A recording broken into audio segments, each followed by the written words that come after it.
Sobat Maestro, sesaat lagi kita akan bersama-sama mengikuti program Hidup Sehat Pilihan Kita. Selamat mendengarkan. Membuat wajah berseri, diet yang seimbang, tubuh terlihat indah, udara yang bersih, jadikan hidup semangat, pengendalian diri, itu pemenang sejati. Hidup sehat, anugerah Tuhan. Hidup sehat, sangat berharga. 10 hukum kesehatan. Hidup sehat, pilihan kita. Salam sehat, para pendengar yang dikasihi Tuhan. Kembali lagi bersama saya Will Yonas dari Lifestyle Medicine Department Rumah Sakit Advent Bandung, menjumpai Anda kembali dalam program Hidup Sehat Pilihan Kita. Program ini membahas 10 hukum kesehatan yang mudah dan murah untuk dipraktekkan. Bagaimana kabar para pendengar sekalian? Saya harap para pendengar sekalian berada dalam keadaan yang sehat secara fisik, mental, dan juga spiritual. Hari ini kita akan mempelajari salah satu topik yang berjudul depresi. Apa sih itu yang disebut dengan depresi? Kesehatan mental ini menjadi sorotan yang sangat penting di era pandemi COVID-19 ini juga, oleh karena banyak orang yang banyak di rumah, kehidupan sosialnya mungkin terganggu juga, maksudnya tidak bertemu dengan banyak orang. Jadi maka dari itu kita akan mempelajari topik mengenai depresi. Membicarakan kesehatan mental ini sangatlah penting karena definisi kesehatan dari WHO, Badan Kesehatan Dunia, itu adalah kesehatan adalah keadaan fisik, mental, dan sosial yang lengkap dan bukan sekedar tidak adanya penyakit atau kelemahan. Jadi sekali lagi kalau kita ngomongin soal kesehatan itu harus holistik, harus secara keseluruhan. Mungkin saudara-saudara juga pasti bisa menilai mungkin seseorang tidak memiliki hipertensi, tidak memiliki diabetes, tidak memiliki penyakit jantung, tapi kerjaannya misalnya mengurung diri terus di kamar, gak mau ketemu orang-orang lain. Pasti saudara langsung juga bisa menilai bahwa orang tersebut tidak sehat secara lengkap. Karena sekali lagi kesehatan adalah keadaan fisik, mental, dan sosial yang lengkap dan bukan sekedar tidak adanya penyakit atau kelemahan. Di pembahasan sebelumnya, pembahasan sebelumnya saya juga pernah menceritakan mengenai beberapa tempat di dunia yang orang-orangnya hidup paling panjang di dunia yang disebut Blue Zone.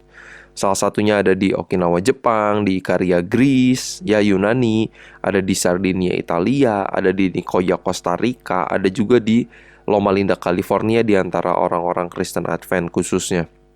Sangat menarik bahwa orang-orang yang disebut centenarian, orang-orang yang hidupnya sampai 100-an tahun ini, mereka itu sehat secara lengkap, ya. Ada beberapa poin yang mereka lihat yang mengkontribusi kepada hidup panjang yang mereka punya dengan kualitas hidup yang baik.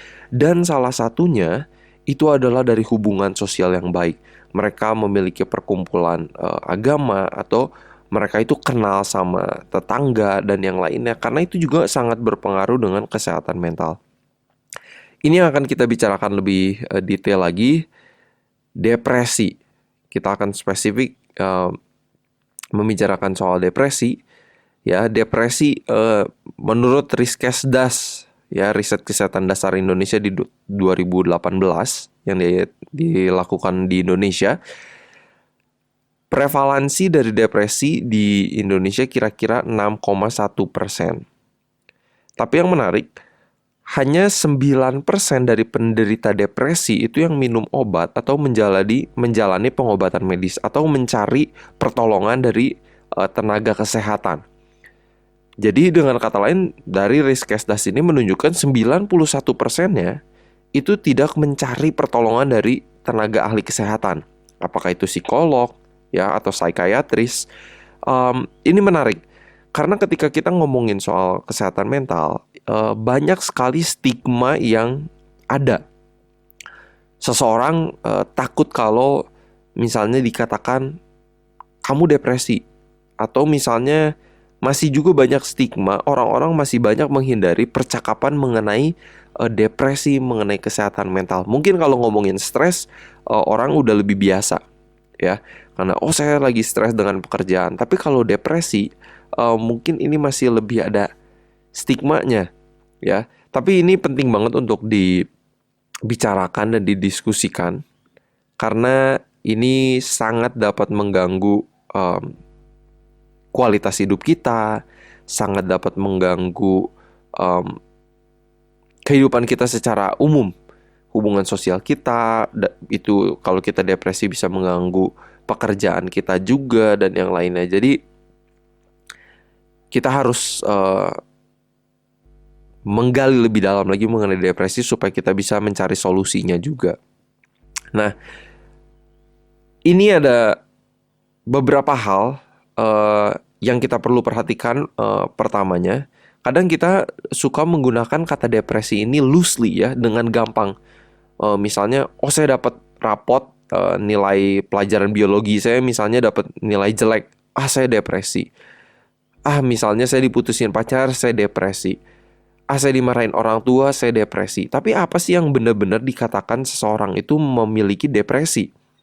Kadang kalau kita terlalu menggunakan kata depresi ini terlalu mudah, ini juga kurang baik, karena apa yang kita ucapkan, apa yang kita dengar itu akan memberi penekanan buat diri kita dan membuat diri kita bisa percaya kalau itu memang sedang terjadi sama kita, ya kan?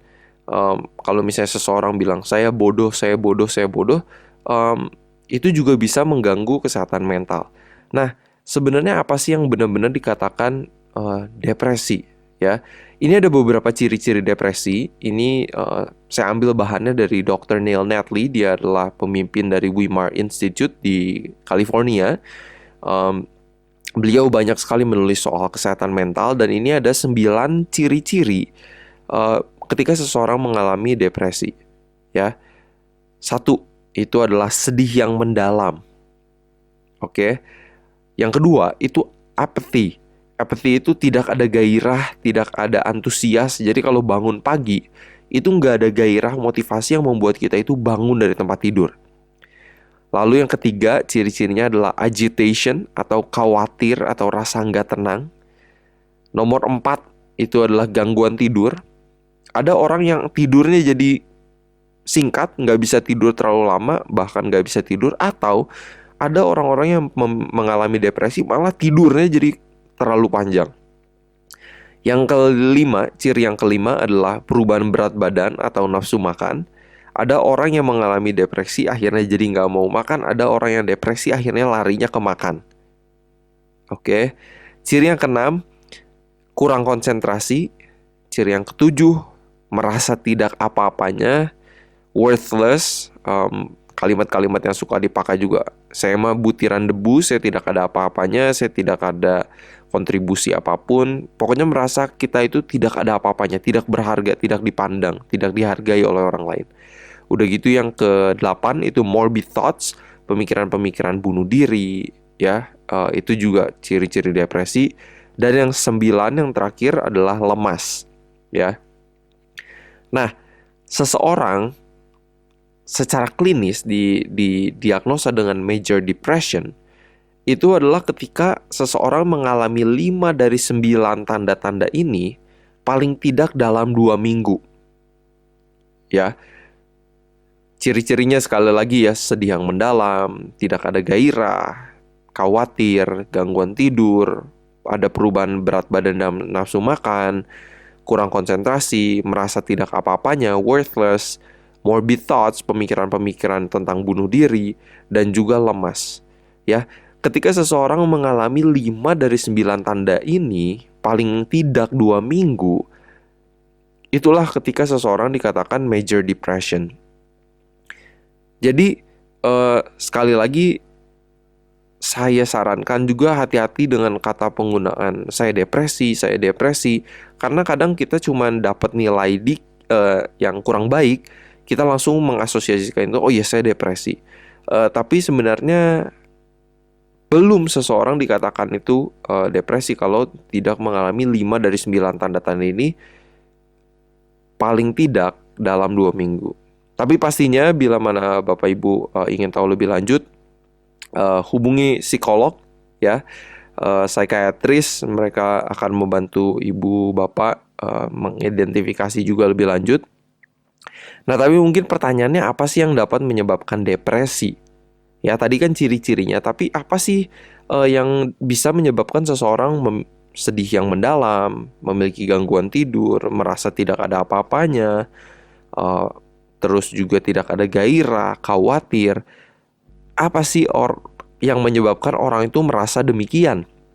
Nah, ini Dr. Neil Netley lagi menulis ada 10 hipotesis yang dapat menyebabkan depresi. Ini sangat menarik.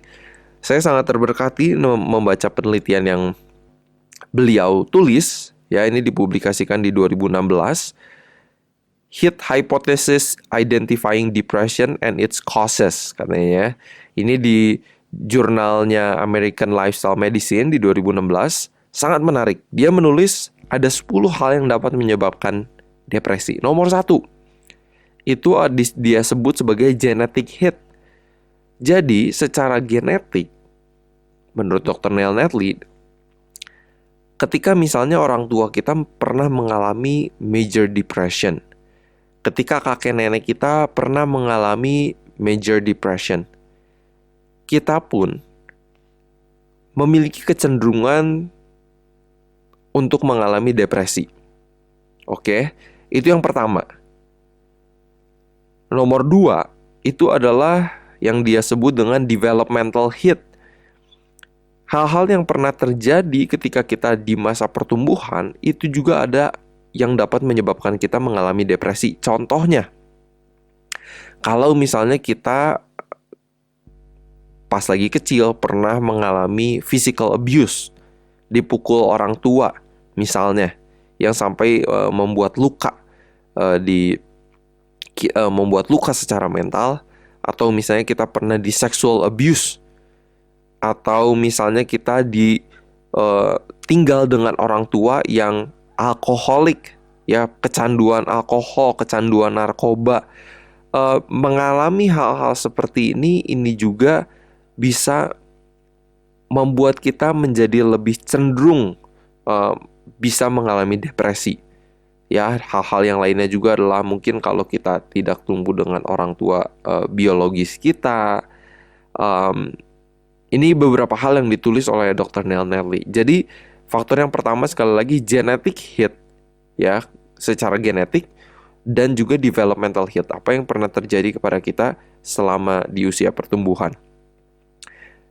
Nah, kabar baiknya, 8 hal lainnya yang dapat menyebabkan depresi itu adalah 8 hal lifestyle yang kita ternyata bisa kontrol.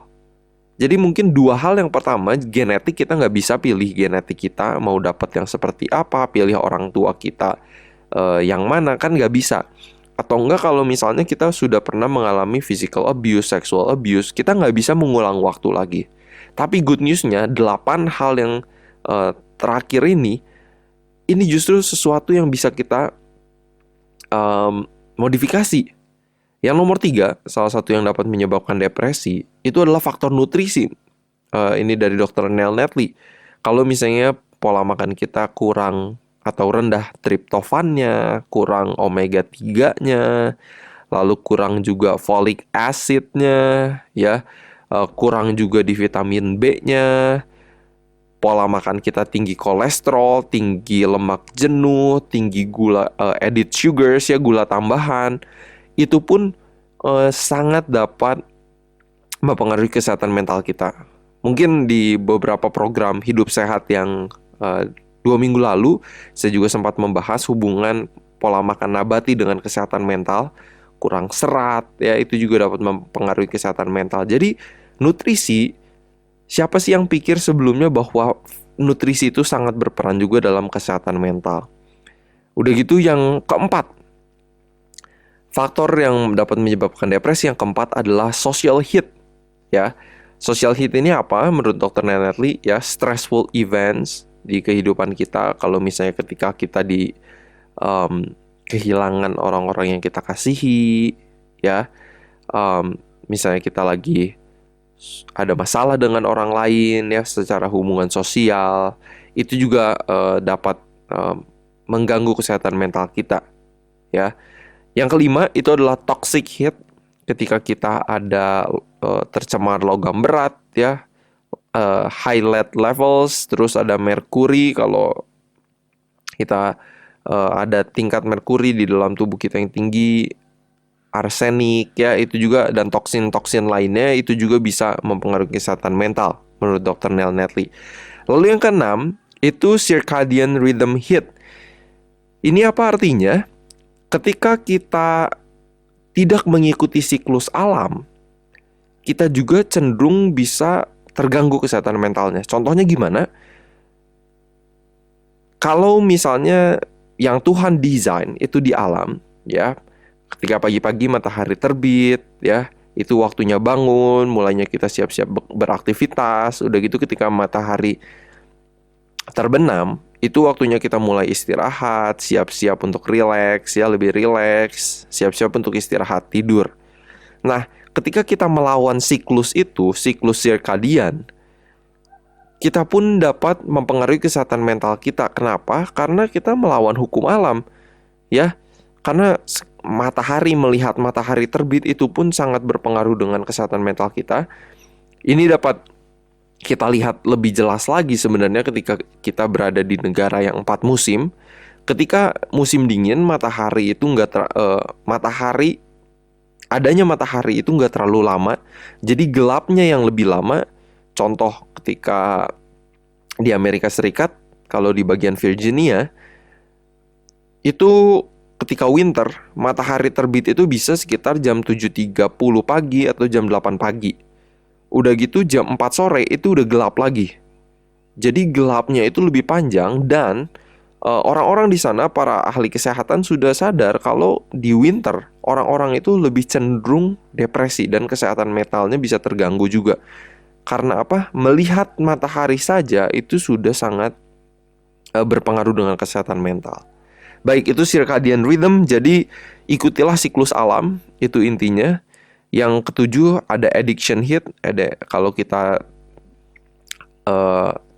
ketagihan dengan alkohol, dengan rokok, dengan kafein, dengan hal yang lain, itu juga sangat bisa mempengaruhi kesehatan mental juga. Yang nomor 8 adalah lifestyle heat. Ya, lifestyle kita, apakah hidup sehat kita, pola hidup sehat kita, seperti apakah kita olahraga. Olahraga juga sangat berpengaruh dengan kesehatan mental, terutama kalau kita berolahraga di bawah sinar matahari, itu bagus banget.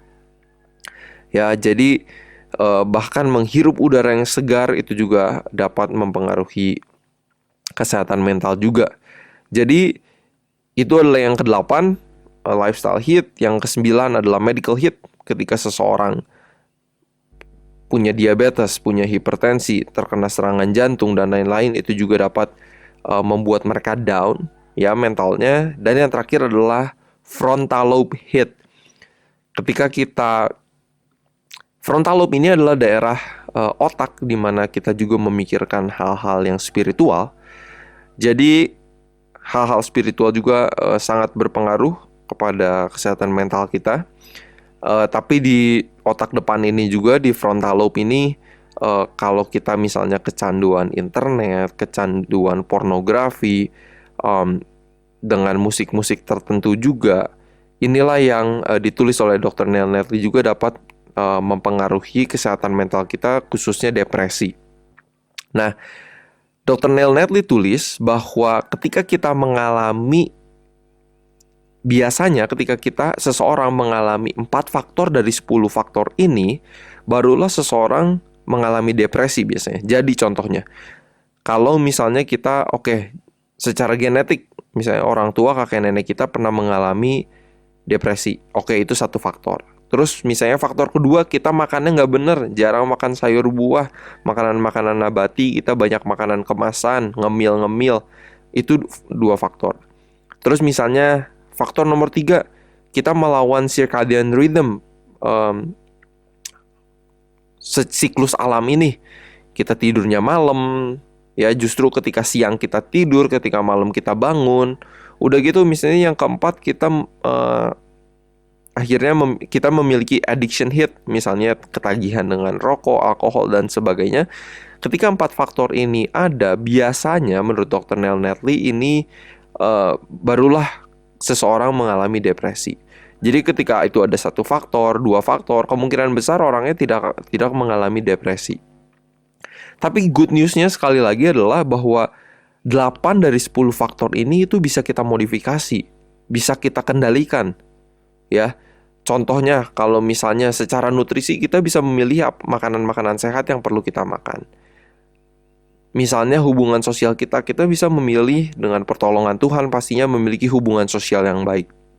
Walaupun kalau kita kehilangan orang yang kita kasih, kita juga nggak bisa memilih hal itu.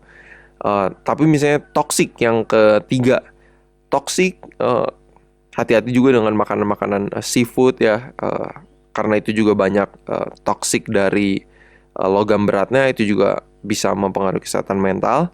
Udah gitu siklus alam, kita bisa milih untuk tidur cepat, ketika matahari terbit itu bangun. Udah gitu addiction, kita bisa berhenti dari merokok, bisa berhenti dari alkohol. Terus kita bisa mulai berolahraga, terpapar sinar matahari, menghirup udara yang bersih. Udah gitu faktor yang selanjutnya adalah medical hit, ya, apakah kita sakit atau enggak itu benar-benar tergantung dengan lifestyle kita juga, pola hidup kita yang kita pilih setiap harinya. Udah gitu frontal lobe hit, ya, kehidupan spiritual kita juga sangat bisa kita pilih, ya, apakah kita mau berdoa hari ini, apakah kita mau bersyukur, apakah kita mau menyerahkan segala pergumulan kita kepada Tuhan. Jadi inilah good news-nya, 8 faktor yang dapat menyebabkan depresi itu bisa kita kontrol dengan pertolongan Tuhan. Walaupun memang 2 yang pertama itu kita sudah tidak bisa pilih lagi. Jadi ini penting banget untuk diperhatikan bila mana kita semua mempraktekkan hidup sehat yang selalu Rumah Sakit Advent Bandung itu ajarkan, ya. Secara tidak sadar kita bukan hanya sehat secara fisik, tapi kesehatan mental kita pun banyak sekali terbantu. Banyak sekali. Jadi dari 8 faktor ini, ajakan saya adalah coba perhatikan sekali lagi, coba dipikir-pikir, ada nggak sih hal-hal di dalam kehidupan saya yang bisa saya lakukan untuk justru mencegah depresi, dari hal makanan, dari hal hubungan sosial kita, dari siklus kehidupan kita. Apakah kita selama ini begadang terus dan kita udah lama banget nggak pernah ngelihat sunrise, ya, matahari terbit. Ada perasaan yang luar biasa ketika kita bisa melihat matahari terbit, ya. Apakah kita sudah berolahraga? Apakah kita sudah terpapar sinar matahari, menghidup udara yang bersih, ya, mengambil waktu untuk pergi ke alam, untuk menghirup udara yang bersih, itu juga sangat penting. Dan juga bagaimana kehidupan spiritual kita. Jadi banyak faktornya, tetapi good news-nya, kabar baiknya adalah bahwa faktor-faktor ini boleh kita bisa kita modifikasi di dalam kehidupan kita dengan pertolongan Tuhan pastinya. Harapan dan doa saya dan juga harapan dan doa Rumah Sakit Advent Bandung pastinya supaya kita semua boleh dilindungi dari depresi ini dengan pertolongan Tuhan. Kiranya kita boleh belajar untuk berserah juga kepada Tuhan, karena itu adalah salah satu faktor yang paling penting juga. Bila ada pertanyaan, boleh hubungin saya melalui WhatsApp di 0811-218-3003. Dan saya harap kita bisa bertemu di program Hidup Sehat Pilihan Anda di minggu depan. Maka dari itu, mari sama-sama kita tutup program hari ini dengan doa. Bapa kami yang dalam surga, kami bersyukur dan berterima kasih atas kebaikan Tuhan kepada kami. Kami boleh mempelajari mengenai depresi, apa ciri-ciri dari depresi, apa yang 10 faktor yang dapat mempengaruhi atau meningkatkan resiko kita mengalami depresi. Kita boleh belajar. Tuhan, terima kasih atas kabar baiknya bahwa 8 dari 10 faktor ini boleh kita modifikasi. Kiranya Tuhan bantu kami untuk terus menerapkan hidup sehat dari hal makanan, olahraga, hati yang gembira, hubungan sosial yang baik, dan juga faktor-faktor yang lainnya sehingga kami boleh terhindar dari depresi ini. Tuhan merindukan kami untuk kami boleh sehat secara fisik, mental, sosial, dan spiritual, dan kiranya itulah yang terjadi dalam kehidupan kami masing-masing, terutama untuk para pendengar radio, program Hidup Sehat Pilihan Kita ini. Kami menyerahkan hari ini kepada tangan Tuhan. Ampuni segala dosa kami berdoa hanya dalam nama Yesus kami telah berdoa dan mengucap syukur. Amin. Sobat Maestro, Anda baru saja mendengarkan program Hidup Sehat Pilihan Kita. Terima kasih atas kebersamaan Anda. Istirahat yang cukup membuat wajah berseri. Diet yang seimbang, tubuh terlihat indah. Udara yang bersih, jadikan hidup semangat.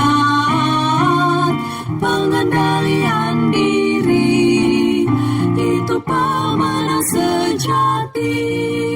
Hidup sehat, anugerah Tuhan. Hidup sehat, sangat berharga. 10 hukum kesehatan. Hidup sehat.